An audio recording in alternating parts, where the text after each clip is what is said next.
not win the election because they ever thought they were going to win the election. Okay, some people don't even know the people they are representing. Yeah, but let me say majority. Okay. That sounds better. So I respect that. Even the senators that we have that have been 2 times, 3 times, 4 times, they started somewhere. You understand? And I don't think we should now come to downplay somebody that's coming for the first time and saying that okay, this person might not have experience. This person is all about administration. It's all about what you think about your people. How your perception about a common Nigerian. If you can have this kind of fear in you to be able to say my people are suffering. My people need this and they need that and they need this and they need that. I think that we are going to get better as a country. So the leadership of the Senate, is very, very funny because you have people from Labour Party. I think about 8 senators. You have from NNPP 2. You have from SDP 2. You have from YPP 1. You have 34 or 35 from PDP, and you have about 59 or 58 from 58 or 59 from this APC. So it's the way to play out in a very, very interesting way. You're going to be seeing a lot of disagreements, and you're going to be seeing some alliances here and there. So at the end of the day, the most important thing is that they should have the interest of Nigerians or the interest of their people at heart, and if they have that, Nigeria will be a better place for. So, your part, do you see these numbers as an advantage or disadvantage to the House? I think it's both ways. Experience counts for something. As much as we youths like to disregard experience, saying, "Look, it's not a big deal." I think it costs a lot to train a senator, and many of them are coming with wealth of experience. They have seen, they know their community perhaps better than newcomers. So the value and the depth of their bills, their ideas, is likely going to be richer. However, with new and younger people come innovation. Some being too long in a place sometimes bring about complacency. You are too familiar. It breeds contempt so much that you take certain things for granted. So new people have a lot to prove. They want to earn the trust of their people. They would want to return. They want to prove they can do better than the older ones which they replaced. So I think it's both ways, depending on the individuals, coming in. Okay, thank you very much. I appreciate your comments as always very insightful and of course very educative. All right, so yes, a lot of lobbying happening, a lot of visiting to the president-elect, a lot of alignment, a lot of affiliations, a lot of relationships, a lot of breakups. But for the position of the speaker, I think the night assembly was about the easiest. It was stressful, but it looks like it was the easiest, at least in recent times. What do you see for the next speaker? For the next speaker, just like I argued for Senate's leadership, the Southwest is out of the equation, the Northeast is out of the equation. The Goa are dedicated interest. And if you are going to, pay credence to that zone where he is from, the zone gave the highest votes to the winner of the election, the president-elect. The Goa himself, despite the Kawakasiya tsunami, he managed to survive. Is the Goa not the man from Kano State? Yeah, the man from Kano. Is he not the same person with the allegation of shooting someone? Just like I said earlier, innocent until proven guilty. Okay, I just need a clarity. It's the same one. It's the same one. The same one. There are so much angles to that story. Some said it was the one. Some said it was being framed. We are not so sure what the details are. However, also in the spirit of justice, fairness, and equity, I would say the North Central, from 1999, from the likes of Salisu Buhari down to Dimeji Bankole, then Bajabi Amila, Aminu Masari was from the Northwest, Katsina, I think. The Goa is also from the Northwest. The North Central never occupy that position. I don't care so much for the individuals, however, for the zone. And not forgetting that North Central delivered the highest number of states to equal Southwest, of course, to the president-elect. So in the process of reward system, justice, fairness, and equity, and trying to balance competence with appreciation, the North Central should have it.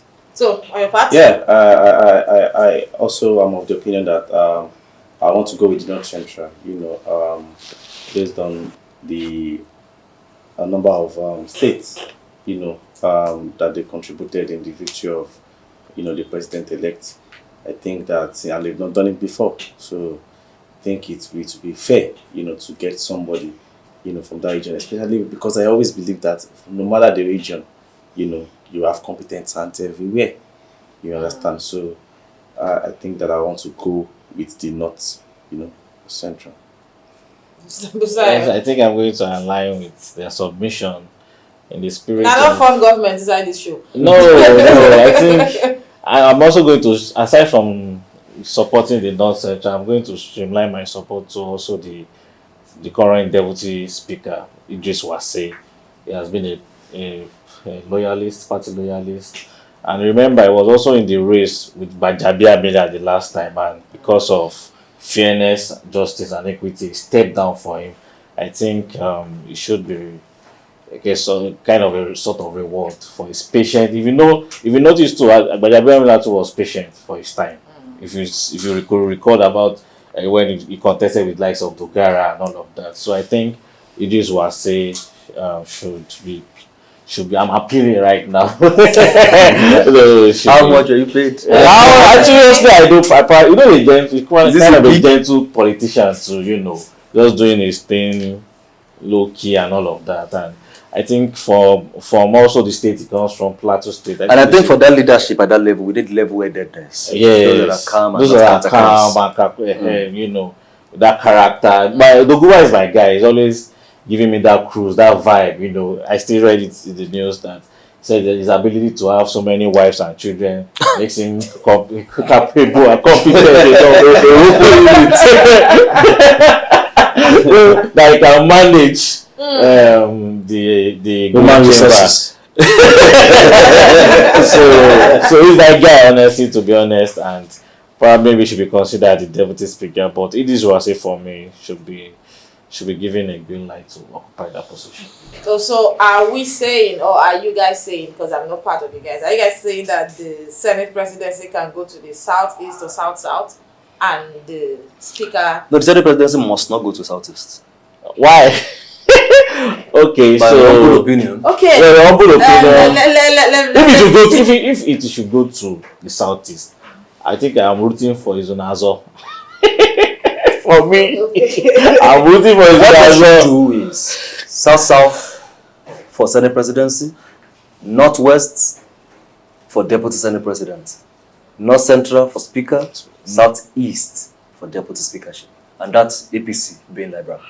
But if you want to talk about APC, we also know that the other political parties are threatening to produce the speaker in this 10th assembly. In fact, it's been in the news for a while, and they've been persistent and insisting that this time around they are going to change the narrative, and they will be the one to produce the next speaker. Well, I watched it, Jubril, Abdulmumin Jubril's interview, and he's a vocal and very important voice in the art opposition, and is a very experienced rep member.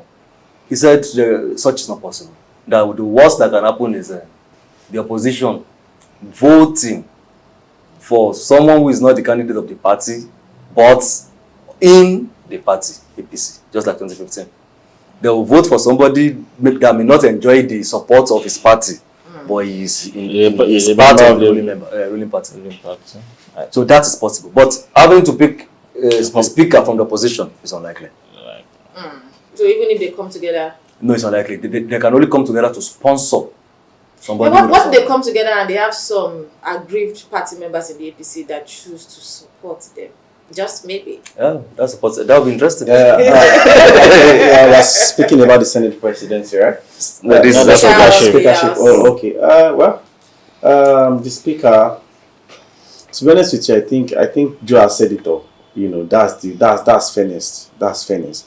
North Central, then deputy should be southeast. Southeast. I think that That's fair. that would be very fair. But the senators may think otherwise. We are just Yeah, we just just analyzing. analyzing. So let's Even the say president elect may think otherwise. let's say let's say But like I said, Quite the agree. most important thing here is having Nigerians apart, and that is what will really matter. Yes, a National Assembly that works for the Nigerian people, that makes law, that defends us, that represents us well. We want to see a new National Assembly, a new character from the lawmakers. You know, to always defend the people, make the right laws, and fight for us. We could see some good trade from the outgoing speaker. He intervened in some issues like the ASO strike, doctor strike, and all of you. So we need more characters like that in terms of affair of the National Assembly. So we hope to see a National Assembly that fights for the people and make good laws. And also, as regards constituency projects, we need more that can empower the Nigerian people. We have some good examples around us that we can lay claim to, but we want it to spread across the country. Constituency project, empowerment, and all of that, just to reduce poverty. So in one word, in summary for you, we need a National Assembly that will fight for Nigerians. How many of us trust the people that we voted in so much and we believe so much in their capabilities and ability to fight for the people and put the people at the forefront when it comes to decision making in the 10th Assembly? Well, these are questions that we're leaving out there for members of the House of Representatives to answer, and I hope that Nigerians get the best of this administration. It's been an interesting time on the Citizens Show today. We would always be here to talk to you about happenings and, most importantly, verifiable information as we share our wealth of knowledge and, of course, experience and exposure on national issues. I am Adefunke Jaisimi, and I've been on this interesting ride with the legendary Dolapo Busayo. I had great at some point, but it's been an interesting conversation.